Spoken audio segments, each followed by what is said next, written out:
살짝 오랜만에 영상을 올립니다. 제가 최근에 싱가포르에서 이직을 하게 되어서 다음 달에 새로운 회사로 옮기고 회사 이름을 지금 뭐 밝히긴 그렇지만 관련돼 가지고 매우 바빴습니다. 기존 직장에서 핸드오버도 있고 인수인계에 관련돼 가지고 이런저런 일들이 있어 가지고 오랜만에 영상을 올리고 본론으로 들어가서 이번 영상은 카카오톡과 페이스북에 대해서 설명을 드려보려고 합니다.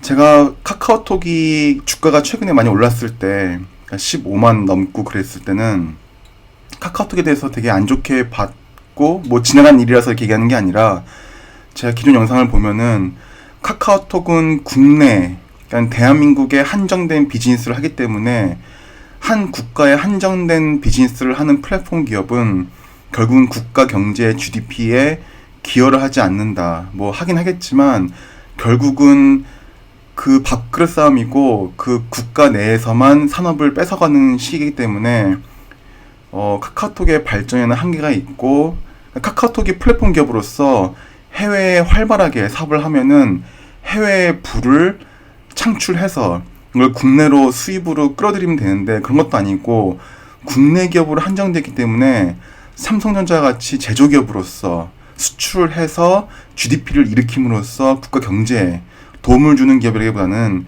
그냥 국내 전용 플랫폼 기업은 그거로서 기업 경제적으로 봤을 때 가치가 좀 덜합니다. 이런 점에 대해서 제가 좀 안 좋게 봤었고 그래서 과거에 최근에 카카오톡에 대해서 제가 좀 부정적인 말씀을 드렸고 아니나 다를까 요즘 카카오톡은 굉장히 주가도 안 좋고 여론도 매우 안 좋습니다.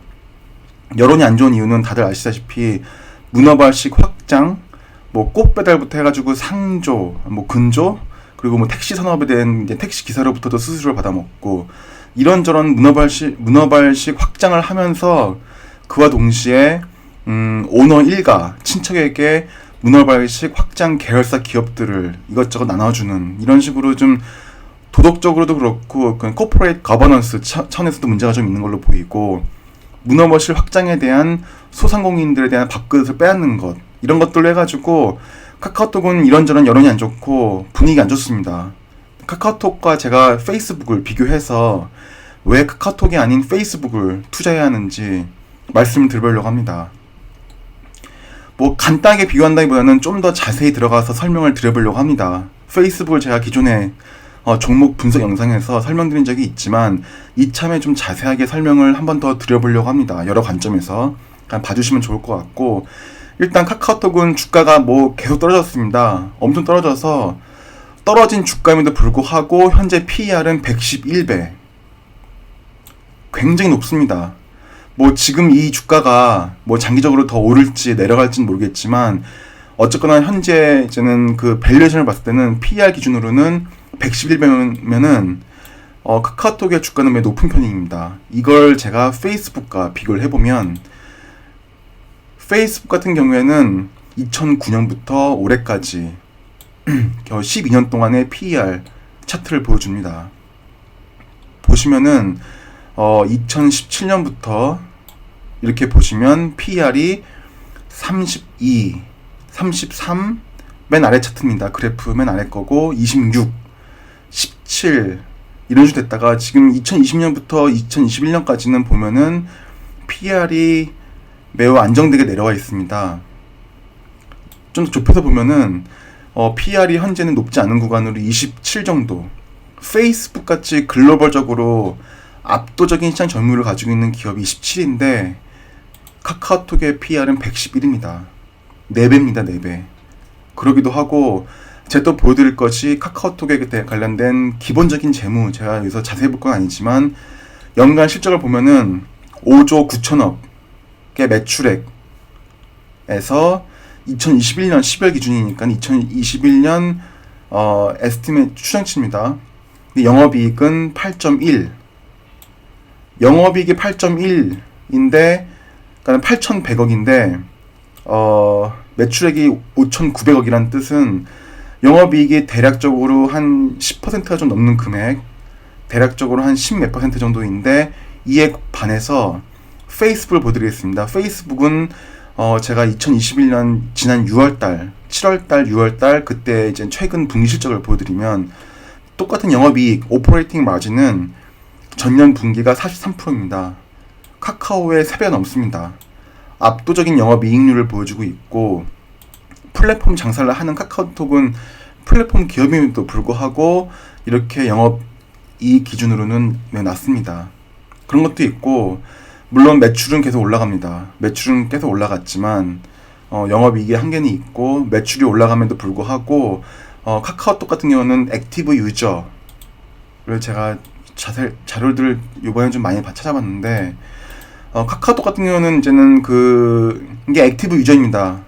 넘버 오브 글로벌 그러니까 먼슬리 액티브 유저가 카카오톡은 5,200만, 페이스북은 계열사 포함해서 인스타그램과 왓츠앱 포함해가지고 30억입니다. 5천만 대 30억.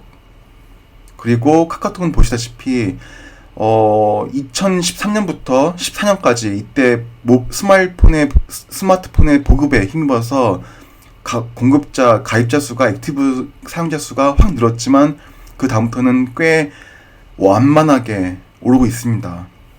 자, 다시 본론에 들어가서 네이버 같은 경우는, 카카오 같은 경우는 제가 이렇게 보여드렸듯이 제가 우려하는 부분은 너무 높은 PER.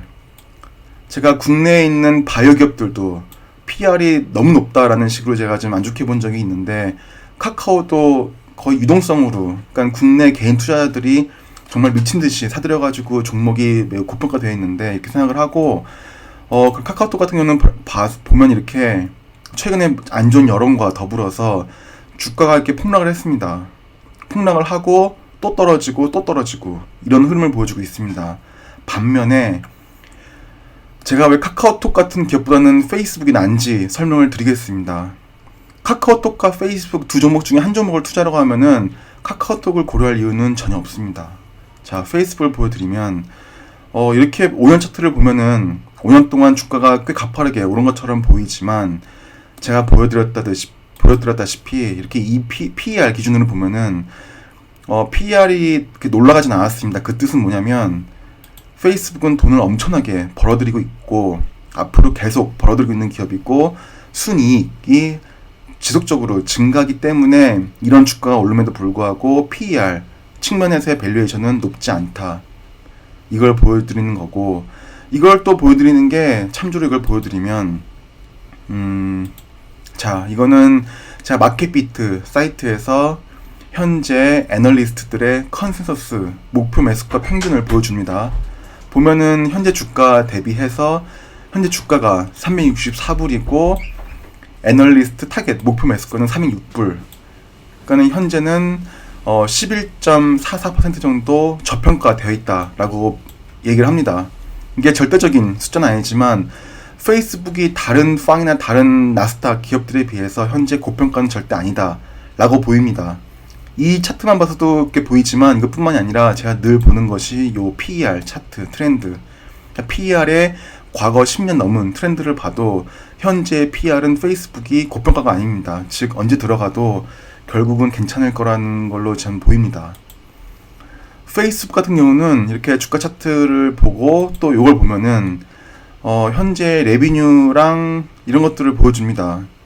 현재 차트를 보면은 페이스북 같은 경우는 자 보시다시피 쿼터리로 봐도 애뉴얼로 봐도 지속적으로 이렇게 레비뉴가 올라가고 있고 꽤 큰 성장을 하고 있습니다. 그리고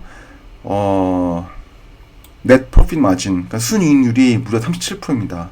영업이익률은 무려 42%입니다. 그로스 마진은 매출 이익률은 무려 80%가 넘습니다. 이 뜻은 정말 엄청나게 큰 수익성이 있는, 그러니까 영업이익률이 매우 좋은 그런 엄청난 기업이라는 걸 보여줍니다. 자, 그래서 페이스북을 더 보여드리겠습니다. 여러 가지 측면들이 있는데 페이스북은 뭐 강방천 회장님도 그렇고 많은 사람들이 그런 얘기를 하지만 어떤 분야에 있는 1등 기업, 1등 위치에 있는 기업, 즉 독보적인 위치에 있는 기업에 투자하라 라는 말을 많이 합니다. 물론 2등이나 3등 위치에 있는 기업들이 더 큰 주가 상승률을 보여주기도 하지만 가장 확실한 건 어떤 분야에서 글로벌적으로 압도적인 1등을 하고 있는 기업, 즉 다른 기업들이 치고 들어가기 힘든 그런 사업을 하고 있는 그런 시장의 우위적인 위치에 있는 기업에 투자를 하라 라고 합니다. 이런 측면에서 페이스북은 압도적입니다. 보면은 소셜 미디어 섹터에서는 마켓 점유율은 73%. 요거는 뭐 AWS가 클라우드에서 1위 하는 거랑 심지어 구글이 검색 엔진 시장에서 1위 하는 거 정도랑 차원이 다르게 넘사벽으로 시장 점유율이 전 세계 압도적입니다.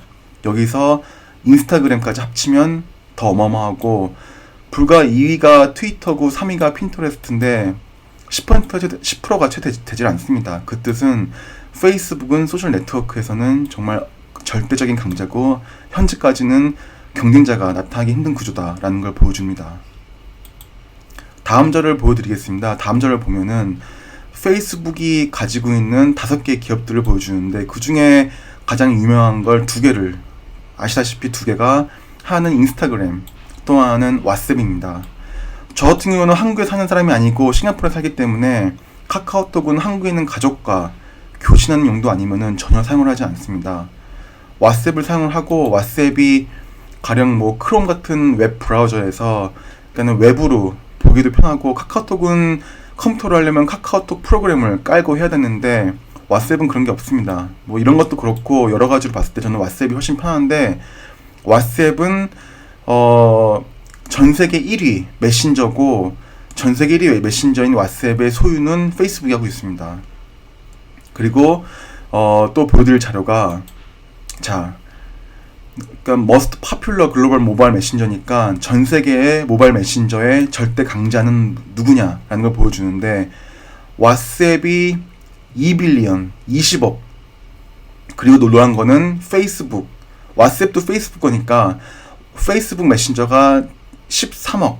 한마디로 왓츠앱과 페이스북을 합치면 33억. 물론 뭐 여기선 중복이 많이 되겠지만 이렇고, 그 외에는 위챗은 중국 거라 저는 이제 논외로 하고, 이것도 마찬가지로 중국 거라 논외로 하고, 그렇게 보면은 결국은 글로벌 메신저 시장에서는 뭐 라인이 뭐 일본과 태국에서 점유율이 크고, 카카오톡은 한국에서 독보적이라고 하지만 그 일본, 태국, 뭐 대만, 한국을 제외한 전 세계 모든 국가는 왓츠앱을 씁니다.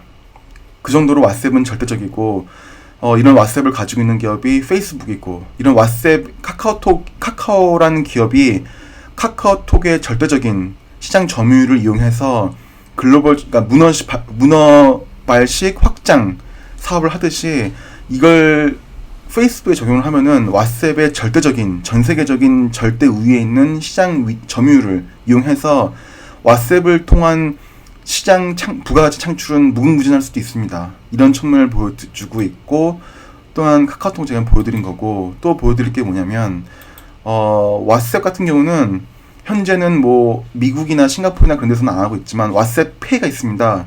왓츠앱을 이용해서 페이팔처럼 돈을 주고받을 수 있는 거고, 이제는 그 머천다이즈 식당이나 이런 상점에서 결제를 할 수 있는 건데, 이런 왓츠앱 페이도 시작을 여기저기 하고 있고, 현재는 브라질과 인디아만 가능합니다. 하지만 왓츠앱 페이가 보편화되는 시점이 만약에 온다면 그 시점에서는 정말 페이스북은 한번 레벨업을 할 수 있는 기회가 올 수도 있습니다.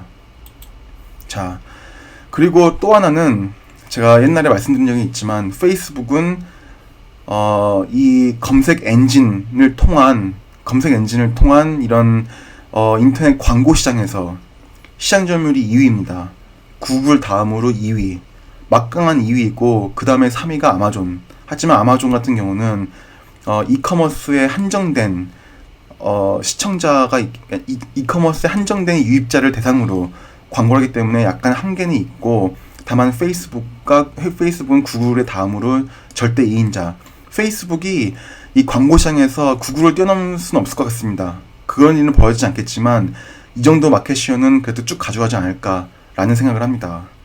이런 점을 볼 수 있고, 또 제 간략히 제가 지난 분기 실적을 좀 보여드리면, 페이스북 같은 경우는 보시는 것처럼 이렇게 데일리 액티브 유저는 거의 20억 가깝습니다.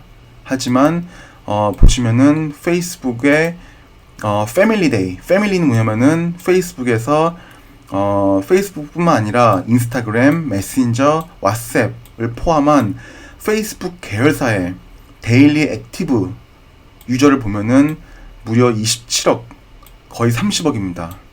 가까운 사용자가 있고, 글로벌적으로는 경쟁자가 없습니다. 이 정도면은 없는 걸로 아시면 될 것 같고, 또 좋은 건 뭐냐면 이렇게 글로벌적으로 페이스북만 봤을 때는 전체 유저가 29억인데 이 중에 미국과 캐나다는 반의 반도 되질 않고, 전반적으로 봤을 때 제3세계, 그리고 아시아 퍼시픽, 아시아, 그 유럽, 즉 전 세계에 골고루 전 세계의 모든 국가에 시장을 다 평정하고 있다라고 보시면 될 것 같습니다. 이런 점을 보여주고 있고, 전반적으로 레비뉴 또 사용자 수도 계속 이렇게 안정적으로 늘어나고 있고, 그뿐만 아니라 레비뉴도 늘어나고 있고, 레비뉴를 이렇게 보여주고, 또 보여드릴 것이, 자, 이제 영업이익, 익스펜스도 있는데, 이것도 꽤 좋은 점입니다. 이게 뭐냐면,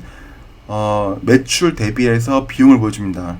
매출 대비한 비용인데, 시간이 늘어날수록 매출 대비한 비용은 조금씩 줄어드는 추세를 보여줍니다. 이 뜻은 이 페이스북 같은 경우는 플랫폼 기업이기 때문에 레버리지를 일으키기 때문에 매출이 커짐에 따라 오히려 비용은, 고정비라는 게 있고 변동비가 있는데, 고정비 부분이 있기 때문에 고정비 부분 때문에 매출 대비해서 비용은 줄어드는 추세다. 한마디로 페이스북은 장기적으로 영업이익률과 수익률은 점점 높아질 것이다 라는 걸 보여줍니다. 굉장히 중요한 자료고, 그 다음으로 보여드릴 수 있는 거는 인컴, 오퍼레이팅 마진. 그래서 이 영업이익 같은 경우는 현재는 무려 43%. 이건 더 올라갈 수가 있습니다. 왜냐하면은 매출 대비해서 비용의 비중은 줄어들기 때문에, 그 뜻은 곧 마진, 그러니까 이익률은 올라간다는 뜻입니다. 그렇기 때문에 현재 영업이익률은 무려 43%. 어마어마합니다. 이런 걸 제가 볼 수 있습니다. 이렇게 보여드릴 수 있고, 자, 이 정도만 다 보여드린 것 같습니다. 그래서 제가 마지막으로 또 보여드릴 건 뭐냐면, 페이스북은 파란색, 그리고 나스닥 100 지수, 즉 QQQ는 분홍색, 그리고 스파이, S&P 500은 녹색을 보여줍니다. 5년 동안 차트를 보여주는데, 페이스북은 나스닥 100과 거의 비슷한 정도의 수익률 퍼포먼스를 보여줍니다. 다만 현재 2017년부터 19년까지는 여기까지는 2018년까지는 페이스북 괜찮았다가 이제 페이스북에서 개인정보 유출이나 이런 독과점 이런 문제들이 불거진 거가 있기 때문에 주가가 많이 흔들리긴 했지만, 제가 보기에는 현재는 나스닥 100, 그러니까 현재 제가 말씀드리는 요점은 최근 2년 동안에 보면은 페이스북이 나스닥 100 지수에 비해서는 좀 덜 올랐다. 그래서 더 오를 수도 있지 않을까. 왜냐면 페이스북은 보통 퍼포먼스가 나스닥 100 지수에 비해 떨어지지 않기 때문에 이런 점, 주가로 봤을 때는 좀 더 올라갈 수도 있지 않을까, 이런 점을 보여드리는 거고, 물론 S&P 500보다는 2배 이상 좋은 수익률을 보여주고 있고, 가장 좋은 건 뭐냐면, 핵심은 이겁니다. 현재 목표 매수가 대비해서 낮다, 주가가 저평가되어 있다. 그 점과 현재 PER을 봤을 때는 PER이 과거 트렌드 지난 11년간에 봤을 때는 현재 PER이 높지 않은 고평가 구간이 아니다 라는 걸 보여드릴 수 있고, 그리고 장기적으로 비용 구조와 이익 구조를 봤을 때 이익률은 앞으로 쭉 올라갈 거다. 그러니까 페이스북은 당연히 좋은 기업입니다. 그건 뭐 당연한 건데, 제가 볼 때는 카카오톡도 물론 위대한 기업이지만 카카오와 비교했을 때는 절대 비교할 수 없는 그런 기업이라는 걸 보여줍니다. 그럼 이 정도로 영상을 짧게 마무리하겠습니다. 감사합니다.